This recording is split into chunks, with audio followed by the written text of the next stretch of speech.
श्री स्वामी समर्थ. ओम नमः शिवाय.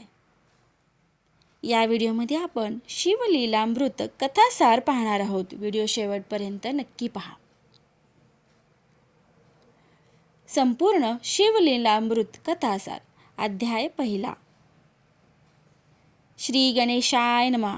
श्रीधर कवीने केलेल्या स्तुतीने प्रसन्न होऊन भगवान शंकरांनी त्याला शिवलीलामृत लिहिण्याचा आशीर्वाद दिला. व्यासांनी जे स्कंदपुराणात ब्रह्मोत्तर खंडात शिवलीलांचे वर्णन केले आहे तोच हा पवित्र शिवलीलामृत ग्रंथ होय. नैमिषारण्यात सर्व ऋषीगण जमले असता शौनकादी ऋषींनी सूतमुनींना शिवचरित्र सांगण्याची विनंती केली. तेव्हा सूतमुनींनी ओम नमः शिवाय या शिवमंत्राचा महिमा सांगितला. हा सर्वश्रेष्ठ मंत्र असल्याचे त्यांनी सांगितले. नुसते शिव शिव म्हणले तरी शंकर समोर उभा राहतो एवढा त्याचा महिमा आहे. पण हा मंत्र गुरुमुखातून घेतला तरच प्रभावी ठरतो.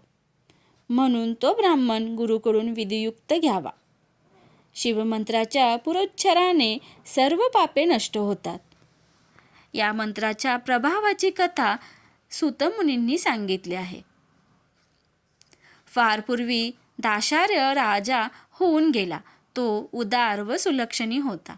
पण त्याचा एक दुर्गुण होता. तो कामांध होता. त्याची पत्नी कलावती अतिशय सौंदर्यवती होती. एकदा राजा कामातुर झाला. त्याने कलावती शयन मंदिरात बोलावले पण ती आली नाही.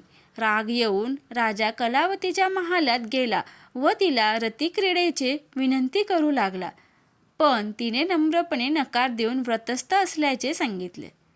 तसेच तिने राजाला स्त्री जर रोगिष्ट, गर्भवती, ऋतुमती, उपाशी, व्रतस्थ, वृद्ध व अशक्त असेल तर तिला भोगू नये असेही सांगितले.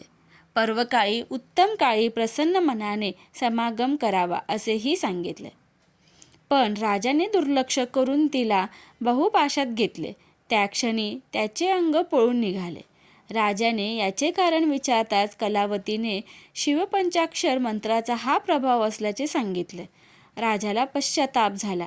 त्याने विधीपूर्वक शिवपंचाक्षरी मंत्राची दीक्षा गर्गमुनींकडून घेतली. जे गुरुला शरण जातात ते धन्य होतात. गुरुकडून अनुग्रहित झालेला राजा नित्य शिवपंचाक्षरी मंत्र जपू लागला. हा अध्याय जो पठण करेल त्याची पापे नष्ट होऊन तो शिवकृपेला पात्र होईल. ओम नमः शिवाय.